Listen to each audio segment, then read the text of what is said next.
Okay, we're back. And so before we took that break, we were talking about new parameters for blood pressure control. And as I said, that previously it used to be that they felt that if you could keep your blood pressure in the 120 to 80 range, your risk for cardiovascular events was twice as less if your blood pressure was in the 140. However, when you do cross this line in the sand and you become in your 60s and 65, those blood pressure numbers change. Your target on the top side number is 140, 145 to 150. And when you're a little bit older, it could be even as high as 160. The reason behind this is that, and we, again, don't worry about the bottom number. The bottom number means nothing as you get older. That number always goes down as you get older. And the theory behind it is that your blood vessels become stiffer. And as they become stiffer, they can't expand, meaning that if you're young and your blood vessels are very compliant and you drink water, they just expand. So it doesn't matter what your volume is on any given day, your blood pressure, your blood vessels just will expand to accept that volume. But if they become stiffer, and they cannot expand, then what ends up happening is there's a rule in physics that says the velocity is inversely proportional to the cube of the diameter. So I know that was a lot of mumbo jumbo, but what it really means is that you have to increase the velocity 8 times as fast for every decrease in the diameter. So if it decreases by a half, then you have to increase it 4 times as fast. So that's the same as if your blood vessel cannot expand. So if your blood vessel cannot expand relatively to the increase in volume that you've had, then the velocity has to go up. If the velocity has to go up, the blood pressure has to go up. So what you see as we get older is this called isolated systolic hypertension, or the top number rises and the bottom number goes down. And the difference between the top number and the bottom number is basically called your pulse pressure, or the head of pressure of your blood going through your vessels. So that being said, a blood pressure of 180 over 100 is an 80 millimeter pulse pressure. A blood pressure of 170 over 90 is the same 80 millimeters.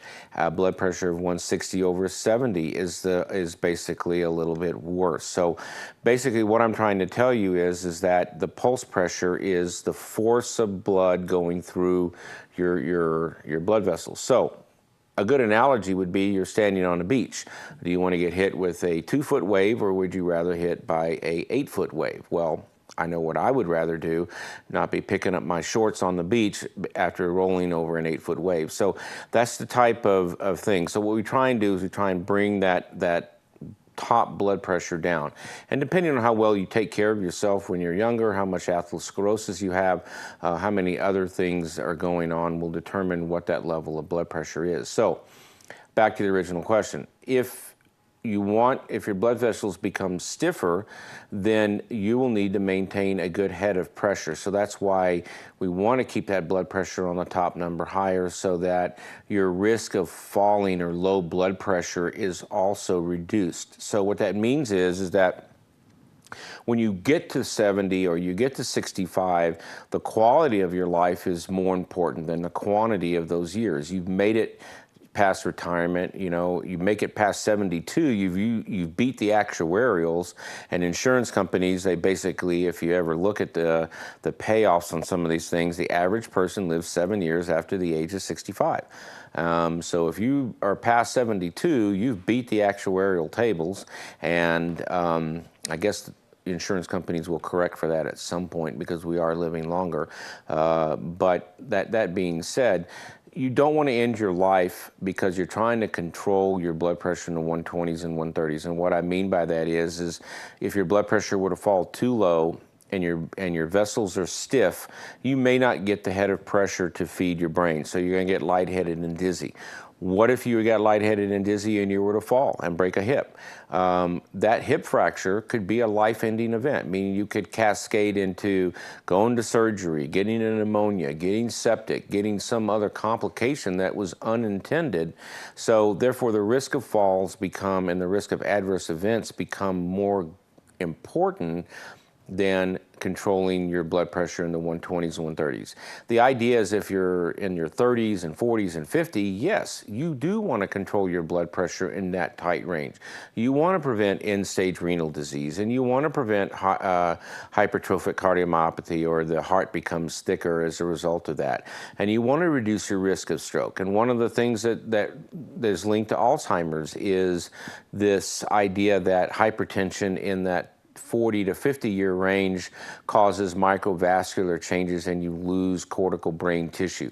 So it's very important to control that blood pressure in your early years. But as you get into the 60s and 70s, it becomes less of an issue. So I hope that answered your question. But if you have it in the 130s and you're not really taking aggressive blood pressure pills, that's good. Your blood vessels are still very compliant. If you're one of these people that rides around in the 150 to 160 range, your blood vessels are stiff, and you want to be careful about how fast you lower your blood pressure. And with regards to that too, we actually have baroreceptors. We actually have blood pressure sensitizers or receptors, just almost like a thermometer in our body. So if you're walking around with 160, 170 systolic blood pressure, and I drop your blood pressure into the 150s, you're going to feel it. You're going to feel lightheaded, and you're going to feel a little tired, and you're going to feel a little fatigued.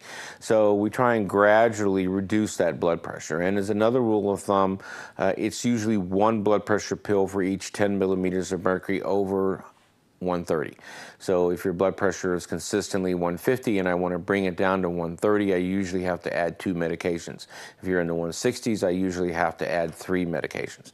So that being said, it's very important for you to be able to check your blood pressure periodically, and you should be able to, the correct time to check your blood pressure is not after you've eaten. Your blood pressure goes up after you eat because of all the insulin and all the other eccrine hormones that are secreted when you eat. Also, if you smoke, which a lot of people still do, nicotine is a potent vasoconstrictor. If you have more than 2 alcoholic beverages in a day, that will raise your blood pressure and also put a strain on your heart. So more than 2 ounces of whiskey, and a couple of beers, a couple glasses of wine, those can all elevate your blood pressure. So that's not the time to be checking it. It should be, and not after you've had an argument with your wife or not after you were driving. We expect blood pressure to go up during those issues and those times, and that's not the relative number that we want. We want it when you're kind of comfortable. If you're taking blood pressure pills and you want to make sure your blood pressure is normal, please wait at least an hour after taking your medications to get an accurate reading. Don't take them 20 minutes later and expect that they're going to work within that short period of time. And talk to your doctor about timing medications. There's some different times to take medications. Beta blockers and calcium channel blockers are probably better taken at night. ACE inhibitors and some of the other renin-angiotensin blockers are usually better in the morning, and certainly diuretics are better in the morning because you don't want to be up all night taking a urine break. Anyway, speaking of breaks, we're going to come right back and we're going to finish talking about high blood pressure medications. Thank you for tuning in.